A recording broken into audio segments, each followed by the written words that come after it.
জয় শ্রীকৃষ্ণ।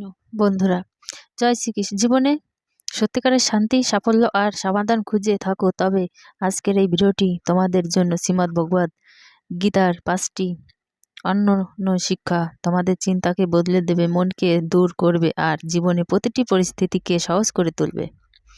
এটা কেবল জ্ঞান নয়, এটা এক অমৃত বাণী। যে মন্ত্র ভক্তর হৃদয়ে গীতা গভীরতা দিয়ে এই কিছু শিক্ষা মনোযোগ সহকারে শুনবে ও বুঝবে, তার জীবনে অবশ্যই পরিবর্তন আসবে। সমস্ত দুঃখ বিলীন হবে, পথের বাধা সরে যাবে আর মনে পাবে সত্যিকারের শান্তি। আজ যদি তোমরা প্রতিদিন রাতে ঘুমানোর আগে সকালে ঘুম থেকে উঠে এই শিক্ষাগুলো মন দিয়ে শোনো, তবে তোমাদের জীবন একদিন সম্পূর্ণ বদলে যাবে।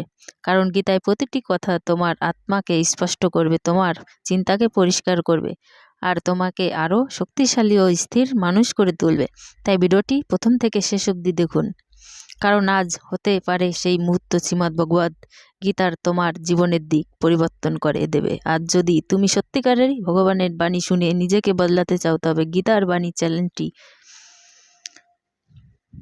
বেলা তোমার কাছে প্রতিদিন এমন অনুপ্রেরণাদায়ক আধ্যাত্মিক বার্তা পৌঁছে যাবে। গুরু করি শ্রীমদ্ ভগবদ গীতার প্রথম শিক্ষা। জীবনে যখনই কোনো কঠিন সময় আসে, তখন হাল ছেড়ো না, ধৈর্য ধরো। যাদের মনের সামনে ধৈর্য থাকে, তারা কঠিন পরিস্থিতির সামনে উঠে দাঁড়াতে পারে,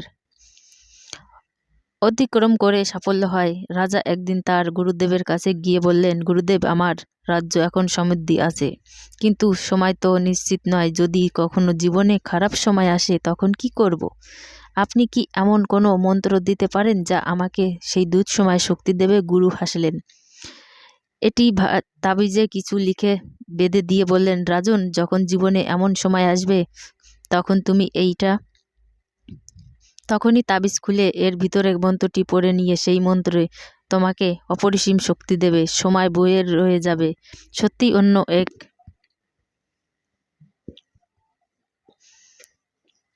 এর চেয়ে খারাপ আর কিছু হতে পারে।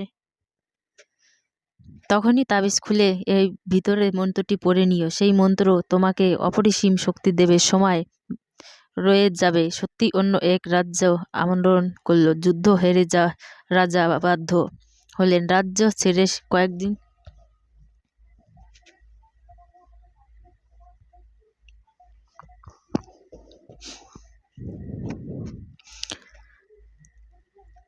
বাধ্য হলো রাজা ছেড়ে পালাতে। হাতে মাত্র কয়েকজন সৈন্য, মন তখন ভার হয়ে হতাশা, দুঃখ, ক্লান্তি। হঠাৎ তার মনে পড়ল গুরুদেবের দোয়া তাবিজের কথা।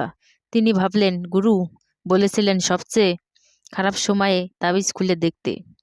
এখন যদি এটা না হয়, তবে আর সময় কবে হবে? রাজা খুলে দেখলেন, তাতে লেখা ছিল, সময়ও কেটে যাবে। এই কথাগুলি পরে রাজা যেন নতুন প্রাণ পেলেন, তার মনের আশায় আলোয় জ্বলে উঠল। তিনি বুঝলেন এই দুঃখ সময়ে চিরকাল থাকবে না, একদিন নিশ্চয়ই হবে, পাল্টে যাবে। তিনি নিজের সাহস পেলেন, সেনাদের আবার সংগঠিত করলেন, যুদ্ধক্ষেত্র ফিরলেন এবং পুনরায় নিজের রাজ্য পুনরুদ্ধার করলেন।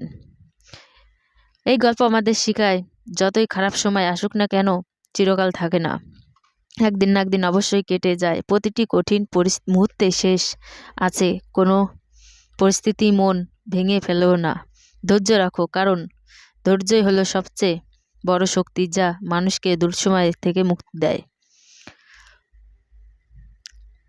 মনে হয় তুমি একা, তখন রাখবে তুমি এই পৃথিবীতে একাই এসেছো আর একাই চলে যাবে। সত্যি বলতে এখানে কেউ কারোর নয়, এমনকি যারা আমাদের জন্ম দিয়েছেন, সেই মা বাবাও একদিন আমাদের ছেড়ে চলে যাবে।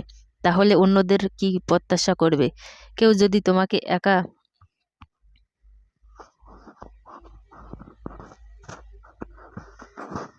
মনে রেখো, ভগবান কখনো তোমাকে একা ফেলে যাবে না, তিনি সর্বদা তোমার সঙ্গে আছেন। গীতা শ্রীকৃষ্ণ অর্জুনকে বলেছিলেন, কেউ আমার প্রতি বিশ্বাস রাখুক বা না রাখুক, আমি কাউকে কখনো ত্যাগ করি না, কারণ সবাই আমার সন্তান। মানুষ আসলে ভগবানেরই অংশ, তাই আমরা সকলেই ঈশ্বরের সন্তান।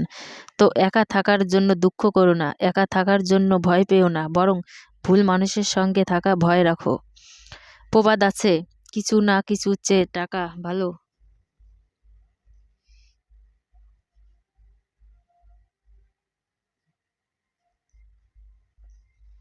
চেয়ে কিছু টাকা ভালো, কিন্তু আরেকটা সত্য প্রবাদ আছে, অর্থহীন কিছুই থাকার চেয়ে কিছুই না থাকাই ভালো।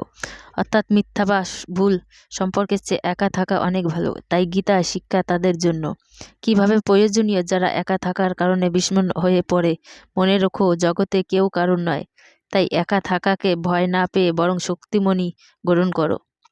গীতায় কখনো কাউকে জীবনে অপরিহার্য প্রয়োজন করে তুলো না। যতদিন তুমি কারোর প্রয়োজন উপর নির্ভরশীল থাকবে, ততদিন কেউ না কেউ তোমাকে কষ্ট দেবে, তোমার সুযোগ নেবে। যাকে তুমি প্রয়োজনই ভাবো, সে একসময় তোমাকে দুর্বল ব্যবহার করে। যেদিন তুমি হরে কৃষ্ণ। আমার ভিডিওটি যদি ভালো লাগে অবশ্যই চ্যানেলটি সাবস্ক্রাইব করে আমার পাশে থাকবেন।